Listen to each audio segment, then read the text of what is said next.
Hi everyone, welcome to Saima academy. Friends, हम ये 2022 का पेपर सॉल्व कर रहे हैं सोशल साइंस का, जिसमें अभी तक हमने 10 क्वेश्चंस कर लिए हैं। एक वीडियो अपलोड कर चुकी हूँ मैं। तो यहाँ पे हम 11 से लेके 15th तक जो क्वेश्चंस हैं उनको सॉल्व करेंगे। तो जो ये 11th क्वेश्चन है, देखो यहाँ पे सामने, 19वीं सदी में भारत के सूती कपड़ा उद्योग की गिरावट के मुख्य कारण क्या थे? What were the main factors of decline of the cotton industry in India in 19th century? 19th century की मिड में क्या हुआ था कि जो इंडिया में उससे पहले जो कॉटन इंडस्ट्री थी, कॉटन टेक्सटाइल इंडस्ट्री थी, वो काफ़ी प्रॉस्पेरस थी, अच्छे से फल फूल रही थी। लेकिन 19th सेंचुरी के मिड में वो डिक्लाइन होना शुरू हो गई, उसमें गिरावट आना शुरू हो गया। उसके हमें रीज़न बताने हैं क्या है। तो देखो, 19वीं सदी में भारत से कपड़ा निर्यात में गिरावट के कारण इस प्रकार हैं। जो इंडिया में कपड़ा बनता था, सूती कपड़ा बनता था, वो निर्यात होता था, यानी कि बाहर के देशों में जाता था। निर्यात का मतलब होता है एक देश में बनी हुई चीज़ देश से बाहर जाना। तो उसकी निर्यात में गिरावट आई। जब निर्यात में हम जो माल बना रहे हैं वो बाहर जा ही नहीं रहा, बिक नहीं रहा है, तो गिरावट आएगी ना। तो उस गिरावट के कारण क्या थे? फर्स्ट पॉइंट देखो, ब्रिटिश सरकार ने सूती कपड़े के आयात पर उच्च शुल्क लगा दिया।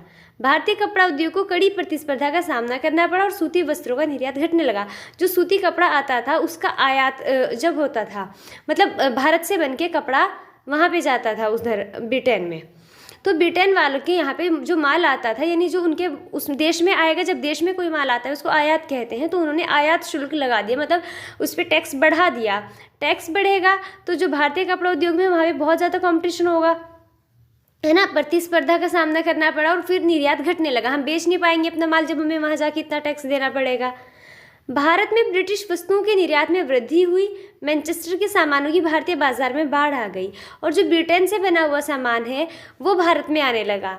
ब्रिटेन वाले भारत में अपना सामान निर्यात करने लगे। जो वहाँ पे मैनचेस्टर में सामान बनता था, वो मतलब कपड़ा बनता था, उसकी भारतीय बाज़ारों में मांग बढ़ गई। भारत से ब्रिटेन को कच्चे कपास के निर्यात ने कपास की कीमत में वृद्धि की। भारत ब्रिटेन को क्या करता था? कच्चे कपास का निर्यात करता था। तो वहाँ पे उन्होंने क्या कर दिया, मतलब ब्रिटेन वाले भारत से कच्चा कपास अपने देश में ले जाते थे और वहाँ से फिर बना हुआ माल ला के भारत के बाज़ारों में बेचते थे। तो जब यहाँ से कच्चा कपास जाएगा तो कपास के रेट बढ़ गए, जिससे जो भारतीय बाज़ारों में बनता था कपड़ा वो महंगा हो गया। अंग्रेज़ों ने भारत के किसानों को नील और अफीम का उत्पादन करने के लिए मजबूर किया। भारतीय किसानों को इस चीज़ के लिए मजबूर किया गया कि आप बस नील की खेती करो और अफीम की खेती करो, क्योंकि नील का काम होता था कपड़े की रंगाई करने में। तो कपड़े रंगने के काम आने वाला नील का ब्रिटेन को निर्यात किया जाता था। वो नील यहाँ पे बन के फिर ब्रिटेन में जाता था। तो ये सारे कारण थे जिस वजह से भारत का जो कपड़ा उद्योग था उसमें गिरावट आई। अब इंग्लिश की बारी है। The reasons for the decline of textile exports from India in the 19th century are as follows. India में जो टेक्सटाइल इंडस्ट्री में डिक्लाइन हुआ 19th सेंचुरी में, उसकी रीजन्स क्या हैं? The British government introduced high tariffs on the import of cotton cloth. Cotton cloth जो import होता था उस पर ब्रिटिश गवर्नमेंट ने टैक्स बढ़ा दिया। तो जो इससे क्या हुआ, जो इंडिया की टेक्सटाइल इंडस्ट्री थी उसमें कंपटीशन बढ़ गया और जो कॉटन का एक्सपोर्ट था वो डिक्लाइन होना शुरू हो गया। जब वहाँ पे जाके ब्रिटेन में इतना ज़्यादा टैक्स देना पड़ता था तो उस पर क्या हुआ, फिर वो डिक्लाइन होना शुरू हो गया, लोग अपना माल नहीं भेजते थे। Exports of British goods to India increased. जो ब्रिटेन में गुड्स बन के सामान बन के तैयार होता था वो उसको इंडिया में एक्सपोर्ट होता था, इंडिया में आता था वो, तो वो बढ़ गया, ज़्यादा माल भेजने लगे वो इंडिया में। The Manchester goods flooded Indian markets. Manchester में बने हुए सामानों से भारतीय मार्केट भर गया पूरा। Raw cotton exports from India to Britain shot up the prices of cotton. जो रॉ कॉटन होती थी इंडिया में, भारतीय किसान उसको, इंडियन जो फार्मर्स थे वो उसको ग्रो करते थे, प्रोड्यूस करते थे और वो सारी कहाँ पे जाती थी? ब्रिटेन में चली जाती थी। तो जिससे कॉटन के जो प्राइस हैं वो बढ़ गए। British force the farmer of India to produce indigo and opium.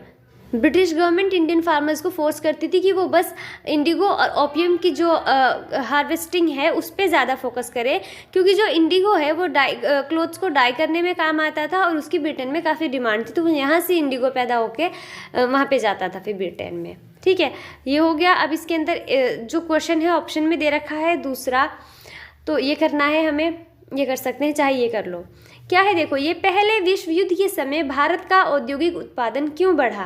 Why did industrial production in India increase during the first world war?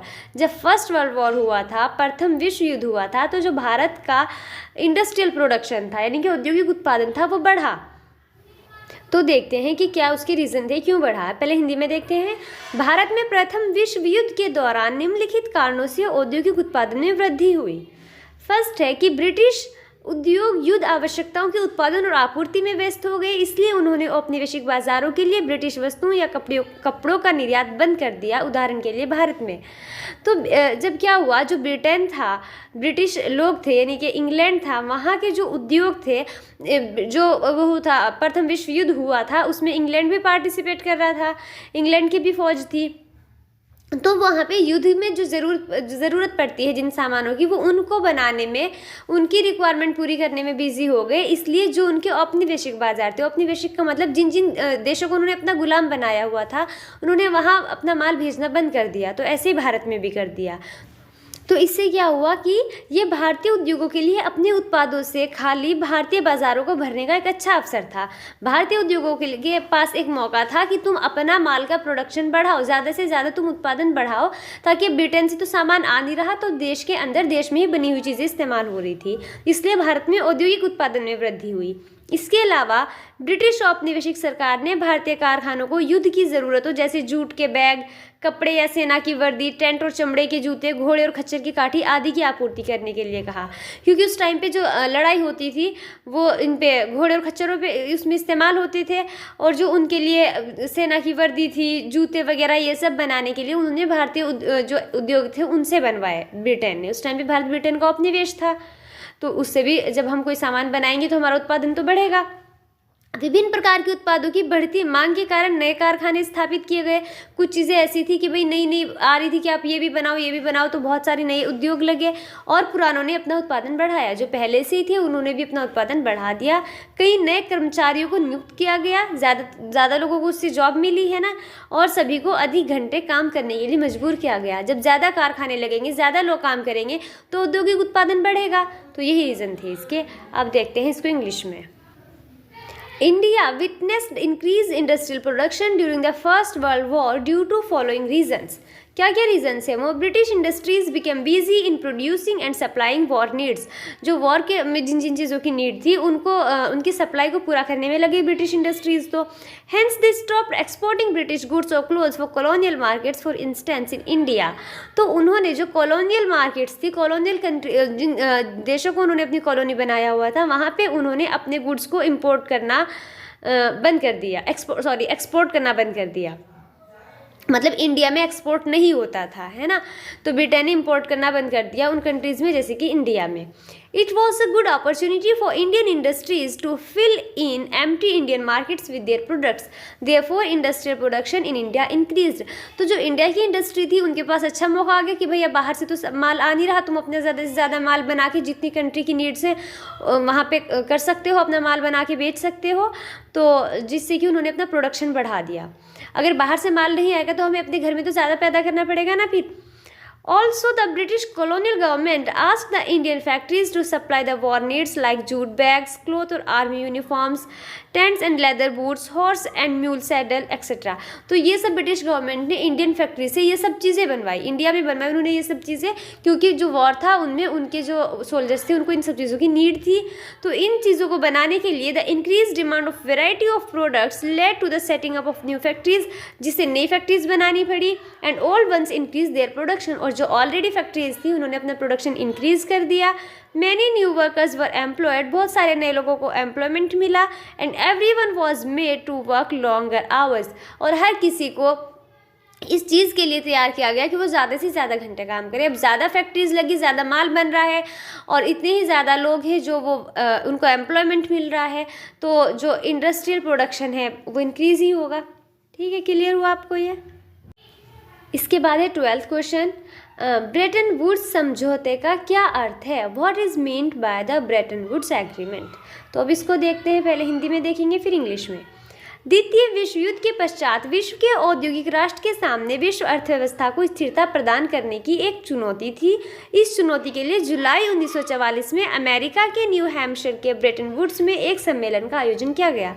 जब द्वितीय विश्व युद्ध खत्म हो गया, दूसरा विश्व युद्ध खत्म हो गया, उसके बाद जो पूरी दुनिया के अंदर एक तरीके से आर्थिक अस्थिरता थी, तो उस अर्थव्यवस्था को स्थिरता प्रदान करना सभी पूरे जो विश्व है, पूरी दुनिया के लिए एक चुनौती थी, एक चैलेंज था कि जो यह आर्थिक असंतुलन हो रहा है उसको कैसे ठीक किया जाए। तो इसके लिए जुलाई 1944 में अमेरिका के अंदर न्यू हैम्पशायर में एक जगह है ब्रेटन वुड्स, वहाँ पे एक सम्मेलन हुआ, एक मीटिंग हुई है, इसीलिए इसको ब्रेटन वुड्स एग्रीमेंट बोलते हैं, क्योंकि ये एग्रीमेंट ब्रेटन वुड्स में हुआ था। तो यहाँ पे क्या हुआ, ब्रेटन वुड्स में सदस्य देशों के विदेशी व्यापार में लाभ और घाटे से निपटने के लिए ब्रेटन वुड्स सम्मेलन में ही अंतर्राष्ट्रीय मुद्रा कोष की स्थापना की गई। अंतर्राष्ट्रीय मुद्रा कोष, जिसको इंग्लिश में बोलते हैं इंटरनेशनल मॉनेटरी फंड, IMF, जो अभी आप अगर न्यूज़ वगैरह देखते होंगे, जो दूसरे देशों को लोन वगैरह देता है, ये सब काम करता है IMF। तो इन्होंने क्या कहा कि जो विदेशी व्यापार में लाभ और घाटा, इन सब चीज़ों को देखने का काम है, रेगुलेट करने के काम के लिए एक संस्था बनाई जिसका नाम रखा अंतर्राष्ट्रीय मुद्रा कोष। युद्धोत्तर पुनर्निर्माण के लिए पैसे का प्रबंध करने के लिए विश्व बैंक का गठन किया गया। एक विश्व बैंक बना था इसके अंदर, और एक इंटरनेशनल मॉनेटरी फंड यानी कि अंतर्राष्ट्रीय मुद्रा कोष, ये दो संस्थाएं बनी। इसी कारण से विश्व बैंक और IMF ही हुआ इंटरनेशनल मॉनेटरी फंड, इनको ब्रेटन वुड्स संस्थान व्यवस्था या ब्रेटन वुड्स ट्विन भी कहा जाता है। ट्विन का मतलब होता है जुड़वा। तो ये IMF और जो विश्व बैंक है, इन दोनों को एक साथ ब्रेटन वुड्स में बनाया गया था, इसलिए इनको ब्रेटन वुड्स ट्विन्स कहते हैं। ठीक है, इंग्लिश में देखते हैं। The Bretton Woods agreement was finalised in July 1944 at Bretton Woods in New Hampshire, USA। ये USA के अंदर न्यू हैम्पशायर में ब्रेटन वुड्स की नाम की जगह है, वहाँ पे 1944 में ये एग्रीमेंट फाइनलाइज हुआ था। It established the International Monetary Fund and the World Bank to preserve global economic stability and full employment in the industrial world। इस एग्रीमेंट में एक तो इंटरनेशनल मॉनेटरी फंड को इस्टेब्लिश किया गया था और वर्ल्ड बैंक को किया गया था, क्योंकि जो ग्लोबल इकोनॉमिक स्टेबिलिटी है उसको प्रिजर्व करने के लिए, उसको मेंटेन करने के लिए। These institutions also dealt with external surpluses and deficits of member nations and financed post-war reconstructions। तो जो उसके मेंबर नेशंस थे उनका जो सरप्लस है यानी उनका जो प्रॉफिट है, और डेफिसिट से यानी कि जो उनका लॉस है, उसको भी डील करने का काम यही करता था। और जो पोस्ट वॉर मतलब वॉर के बाद जो रिकंस्ट्रक्शन हो रहा था उसको फाइनेंस करने का काम था वर्ल्ड बैंक का।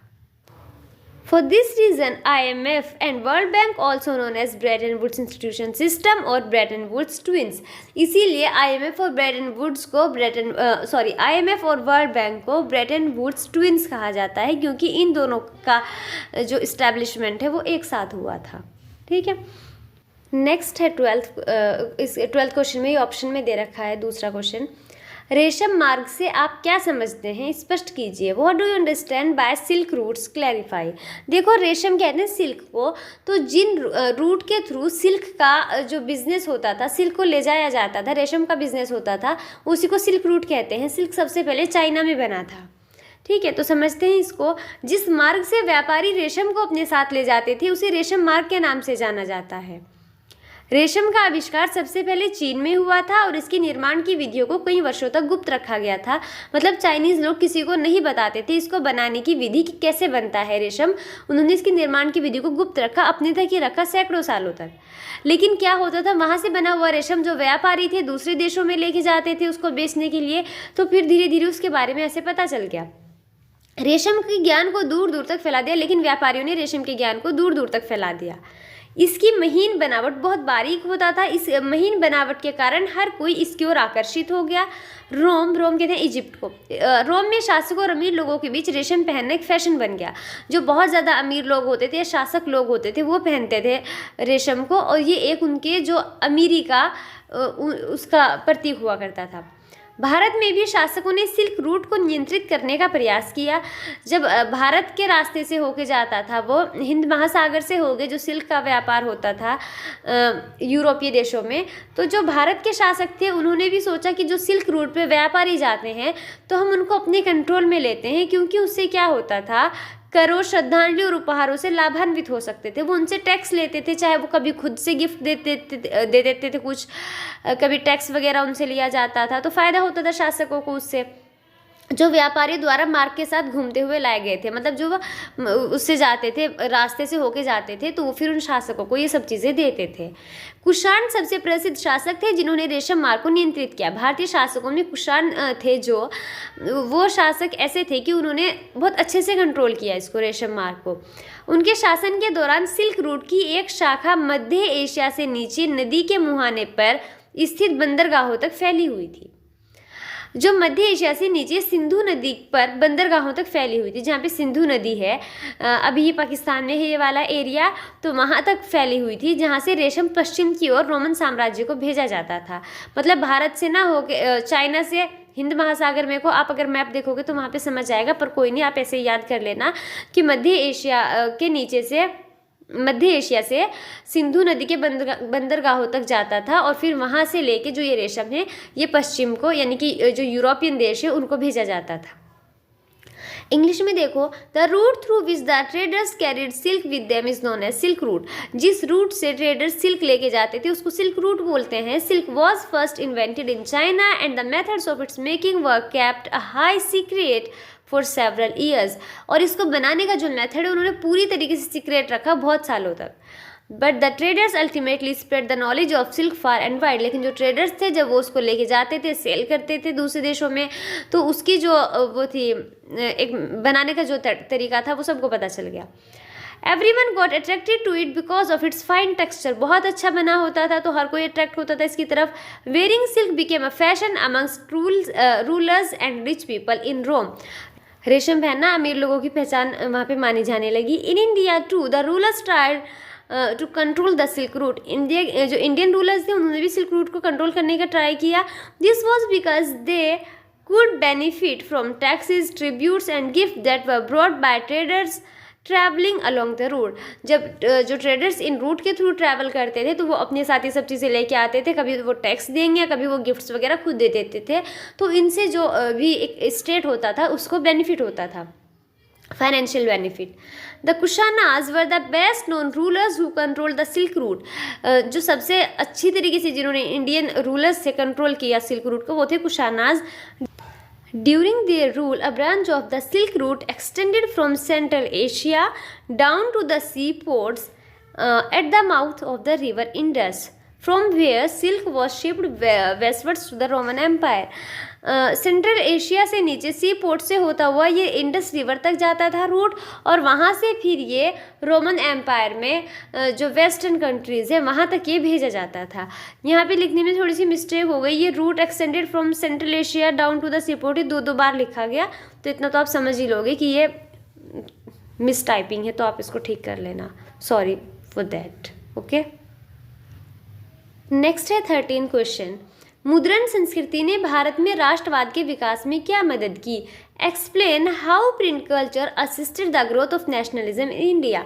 मतलब जब अखबार वगैरह छपने लगी, किताबें छपने लगी, तो भारत में जो राष्ट्रवाद था, उस टाइम पे भारत क्या था, अंग्रेज़ों का गुलाम था, तो जो भारत के जो हमारे स्वतंत्रता सेनानी थे जो देश के लिए लड़ते थे, तो उनको किस तरीके से एक फ़ायदा मिला, भारत का जो ये राष्ट्रवाद का विकास था, भारत के लोगों के अंदर राष्ट्रवाद को बढ़ाने में किस तरीके से मदद की, ये बताना है। तो देखते हैं इसको पहले हिंदी में। 19वीं शताब्दी के अंत तक भारतीय भाषाओं में बड़ी संख्या में समाचार पत्र प्रकाशित होने लगे। ठीक है, बहुत सारे जितनी भी भारतीय भाषाएं थी, मतलब गुजराती, मराठी, पंजाबी, बंगाली, हिंदी, सब में जो समाचार पत्र थे यानी कि न्यूज़पेपर थे प्रकाशित होने लगे। इन अखबारों में राष्ट्रीय नेताओं के लेख छपते थे, जैसे कि चंद्रशेखर आज़ाद, बाल गंगाधर तिलक, इन सब के लेख छपते थे। इन समाचार पत्रों के माध्यम से अपने विचारों को लोगों तक पहुंचाया जाता था, फिर लोग उन समाचारों को पढ़ेंगे तो उनके विचार लोगों तक आएंगे। विभिन्न समुदायों और स्थानों के लोग इस प्रकार प्रिंट से जुड़े हुए थे। तो प्रिंट मीडिया यानी कि जो ये था प्रिंट माध्यम था, लोग इसी तरीके से जुड़े हुए थे उससे समाचार पत्र के माध्यम से। समाचार पत्रों ने अखिल भारतीय पहचान बनाने के लिए एक स्थान से दूसरे स्थान तक समाचार पहुँचाया। पूरे देश में वो अपने जो समाचार होते थे उनको पहुंचाते थे। राष्ट्रवादी अखबारों ने औपनिवेशिक कुशासन को उजागर किया और राष्ट्रवादी गतिविधियों को प्रोत्साहित किया। जो राष्ट्रवादी अखबार थे तो उन्होंने जो ब्रिटिश सरकार थी, अंग्रेज़ों की सरकार थी भारत में, उनकी जो गलत हरकतें थी, जो भारतीय लोगों का शोषण करते थे, वो उन्होंने उसको उजागर किया, उसको ज़्यादा प्रमुखता के साथ छापते थे। तो इससे भारतीयों के अंदर राष्ट्रवादी गतिविधियाँ बढ़ी। चूँकि ये विभिन्न क्षेत्रों की बोले जाने वाली भाषाओं में लिखे गए थे, इसलिए हम आम आदमी इनको आसानी से समझ सकता था। हर एक एरिया में, जैसे पंजाब में पंजाबी में छपेगा, बंगाल में बंगाली में छपेगा, तो जो आम आदमी था वो भी उसको आसानी से समझ ले। 1907 में जब पंजाब के क्रांतिकारियों को निर्वासित किया गया, तो बाल गंगाधर तिलक ने उनसे सहानुभूति जताते हुए लेख लिखे। जो पंजाब के अंदर क्रांतिकारी थे, उनको उन्होंने डिपोर्ट कर दिया था, मतलब बाहर कर दिया था अंग्रेज सरकार ने। तो बाल गंगाधर तिलक ने उसमें क्या है, न्यूज़पेपर में लेख लिखा। उन्हें गिरफ्तार कर लिया गया, जिसने जनता के बीच विरोध को भड़का दिया। जनता ने विरोध किया, उसका प्रदर्शन किए। इस प्रकार ये स्पष्ट है कि मुद्रण संस्कृति ने भारत में राष्ट्रवाद के विकास में सहायता की, यानी भारतीय लोगों के अंदर राष्ट्रवाद बढ़ा प्रिंट माध्यम से। मुद्रण संस्कृति मतलब जब आई है उससे। इंग्लिश में देखो, by the end of 19th century a large number of newspapers in Indian vernacular languages were published। जो इंडियन लैंग्वेजेस थी उनमें बहुत सारे न्यूज़पेपर पब्लिश होने लगे थे 19th century तक। These newspapers published articles written by national leaders। In newspaper में ऐसे आर्टिकल्स पब्लिश होते थे जिनको नेशनल लीडर्स ने लिखा होता था। Their ideas were communicated to people through these newspapers। और वो इस तरह से अपने आइडियाज़ को जो कॉमन पीपल थे, कॉमन मैन थे, उन तक पहुंचाते थे। The people of different communities and places were thus connected by print media। Newspapers conveyed news from one place to another, creating pan-Indian identity। उन्होंने क्या किया कि जो न्यूज़ थी वो हर जगह जाती थी, तो लोगों के अंदर एक अपने कंट्री के लिए कि भाई ये लोग हमारी कंट्री के ऊपर इतना एक तरीके से टॉर्चर कर रहे हैं, है ना, इतना शोषण कर रहे हैं, तो लोगों के अंदर वो फीलिंग आती थी उससे। The nationalist newspapers exposed the colonial misrule and encouraged nationalist activities। जो nationalist newspaper थे, यानी जो भारत के लिए ही थे, इंडिया के लिए ही काम करते थे, वो न्यूज़पेपर, उन्होंने जो colonial misrule था, वो गलत तरीके से जो रूल करते थे इंडिया में, वो उसको ज़्यादा वोकल होकर पब्लिश करते थे अपने न्यूज़पेपर में, जिससे जो नेशनलिस्ट एक्टिविटीज़ हैं वो बढ़ती थी, एनकरेजमेंट मिलता था उनको। As this were written in spoken languages of various regions, common man could easily understand the content. क्योंकि ये जो आमतौर से बोले जाने वाली लैंग्वेज है उसी में लिखे जाते थे, हर एक रीजन की उसी में छपते थे, तो जो आम आदमी है वो उनको सही से समझ सकता था। When Punjab revolutionaries were deported in 1907, जब उनको डिपोर्ट किया गया पंजाब रिवॉल्यूशनरीज को, बाल Gangadhar Tilak road article सिंपैथेसाइजिंग with them. तो बाल गंगाधर तिलक ने उनसे सिंपैथी शो करते हुए आर्टिकल्स लिखे, जिसकी वजह से he was arrested which provoked protest among masses. जिससे भीड़ के अंदर, लोगों के अंदर एक तरीके से जो एंगर है, प्रोटेस्ट है, उसको उन्होंने प्रोवोक किया, उसको भड़काया। Thus it is clear print culture assisted the growth of nationalism in India. तो इससे हमें पता चल रहा है कि प्रिंट कल्चर की वजह से इंडिया में नेशनलिज्म को बढ़ावा मिला। ठीक है, क्लियर हुआ आपको? ये अच्छे से पढ़ लेना। अब बस आप इसको सही से, ज़्यादा ही सोशल साइंस में रटने की ज़रूरत नहीं है, कि आपको बस पता होना चाहिए कि हाँ ऐसे ऐसे हुआ था, फिर आप उसको अपने वर्ड्स में लिख सकते हो। इसके बाद है 14th क्वेश्चन। देखो, ये नवीकरण योग्य संसाधन तथा अनवीकरण योग्य संसाधन से आप क्या समझते हैं, उदाहरण सहित बताइए। What do you understand bye renewable resources and non renewable resources, right with example. ये आपको पता भी होगा क्योंकि हमेशा से ये पढ़ते आए हैं। जो ऐसे रिसोर्सेज हैं जिनको एक बार यूज़ करने के बाद वो फिर से आ जाएंगे, मतलब वो ख़त्म नहीं होते कभी भी, तो इस तरह की रिसोर्सेज रिन्यूएबल होते हैं। और कुछ ऐसे रिसोर्सेज होते हैं कि अगर हम उनको यूज़ करते रहेंगे तो एक टाइम ऐसा आएगा कि वो ख़त्म हो जाएंगे और फिर नहीं रहेंगे, तो वो होते हैं नॉन रिन्यूएबल। तो देखते हैं रिन्यूएबल कौन से हैं, हिंदी में देख लेते हैं पहले। नवीकरणीय संसाधन वे संसाधन हैं जिनके भंडार में प्राकृतिक प्रक्रियाओं द्वारा पुनर्स्थापन होता रहता है। मतलब जैसे कि हवा है, हम हवा को यूज़ करेंगे, लेकिन प्राकृतिक प्रक्रिया से वो हवा है जो हमारे वायुमंडल में रहती है, बार बार आ जाती है। हालांकि मानव द्वारा ऐसे संसाधनों का दोहन अगर उनके पुनर्स्थापन की दर से अधिक तेज़ी से हो तो ये फिर नवीकरणीय संसाधन नहीं रह जाते और इनका क्षय होने लगता है। अगर जैसे जल है, हम जल को जितना भी यूज़ करते हैं, भाई बारिश के माध्यम से वापस से फिर पृथ्वी पे आ जाता है, लेकिन अगर हम जल का बहुत ही ज़्यादा दोहन करने लगेंगे तो फिर वो नवीकरण नहीं रह जाता, फिर पानी की कमी हो जाती है, जैसे कि हो भी रहा है ना। तो इस तरह के संसाधन जो प्राकृतिक प्रक्रियाओं से के माध्यम से प्रकृति में बार बार बनते रहते हैं उनको नवीकरणीय संसाधन कहते हैं, जैसे कि सौर ऊर्जा, जल ऊर्जा, पवन ऊर्जा। अनवीकरणीय इसका उल्टा हो जाएगा। अनवीकरणीय संसाधन वे संसाधन होते हैं जिनके भंडार में प्राकृतिक प्रक्रियाओं द्वारा पुनर्स्थापन नहीं होता। ये संसाधन मानवीय क्रियाओं द्वारा समाप्त हो जाते हैं तथा पुनः निर्माण होने में करोड़ों वर्षीय अवधि लेते हैं। मतलब बनते तो ये भी हैं लेकिन इतनी धीमी स्पीड से बनते हैं कि वो ना बनने के बराबर ही है। इसका एग्जाम्पल है कोयला, पेट्रोलियम और प्राकृतिक गैस। इंग्लिश में देखते हैं renewable resources. Renewable resources are those resources that can be replenished और renewed naturally over time. Time के साथ साथ वो रिन्यू हो जाते हैं नेचर के अंदर, जैसे कि air, water, wind, solar energy, ये सब। Renewable resources can be easily renewed by nature. Nature उनको इजीली रिन्यू कर देती है। ये सब जो इसमें एयर, वाटर, विंड है ना। और जो नॉन रिन्यूएबल है, the natural resources that are form over long period of time in the environment and are impossible to renew easily are called non renewable resources. जिनको बनने में बहुत ज़्यादा टाइम लगता है और जो आसानी से, यानी कि जिनका आसानी से रिन्यू होना इम्पॉसिबल है, उनको नॉन रिन्यूएबल बोलते हैं। These resources can be depleted more quickly than they can be regenerated. मतलब वो ख़त्म जल्दी हो जाते हैं, बनने में ज़्यादा टाइम लगता है। जैसे फॉसिल फ्यूल्स है, पेट्रोल, ये जो पेट्रोल होता है, नेचुरल गैस होती है ना, ऑयल और नेचुरल गैस, इसको बनने में तो करोड़ों साल लगते हैं और हम इसको किसी स्पीड से खर्च कर रहे हैं, तो एक तरीके से वो नॉन रिन्यूएबल ही है। The most common noun renewable resources is minerals. जो मिनरल्स है, मिनरल्स का मतलब होता है कि अर्थ की क्रस्ट में जो भी नेचुरली एलिमेंट सब्सटेंस मिलते हैं, जैसे कि गोल्ड है, सिल्वर है, एल्यूमिनियम है, आयरन है, तो मिनरल्स कहलाते हैं ये सब। मिनरल्स भी क्या है, एक नॉन रिन्यूएबल रिसोर्स है। Oils and natural gases are obtained from fossil fuels which is also a non renewable resource and the time period which they take to generate is over million of years. Oil और natural gas ये fossil fuels कहलाते हैं, ये भी non renewable source है। इनको बनने में मिलियंस ऑफ ईयर्स लग जाते हैं नेचर में वापस से। तो ये हो गया यहाँ पे रिन्यूएबल और नॉन रिन्यूएबल। आप थोड़ा अपनी तरफ से भी एक्सटेंड करके लिख सकते हो, वैसे ज़्यादा लॉन्ग लिखना नहीं होता, इतने पे भी आपको फुल मार्क्स मिलते हैं। जितना आप सही लिखो, बस जितना लिख रहे हो। अब है जो 15th क्वेश्चन है वो देख लेते हैं। ये है व्यापार संतुलन क्या है, समझाइए। What is the balance of trade, explain. Balance of trade या व्यापार संतुलन क्या है? देखो कि किसी भी देश के अंदर कुछ चीज़ें, जैसे इंडिया में क्या होता है, आप देखो इंडिया के अंदर जो ऑयल और नेचुरल गैस है वो बाहर से आती है, मतलब अदर कंट्री से, जैसे सऊदी अरेबिया, रशिया, इनसे आती है नेचुरल गैस और ऑयल।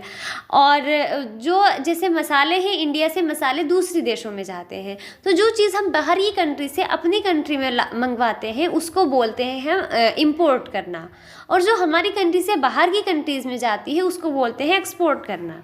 ठीक है, एक्सपोर्ट करने को बोलते हैं आयात, यानी कि लेना, और इंपोर्ट बाहर भेजना उसको बोलते हैं निर्यात।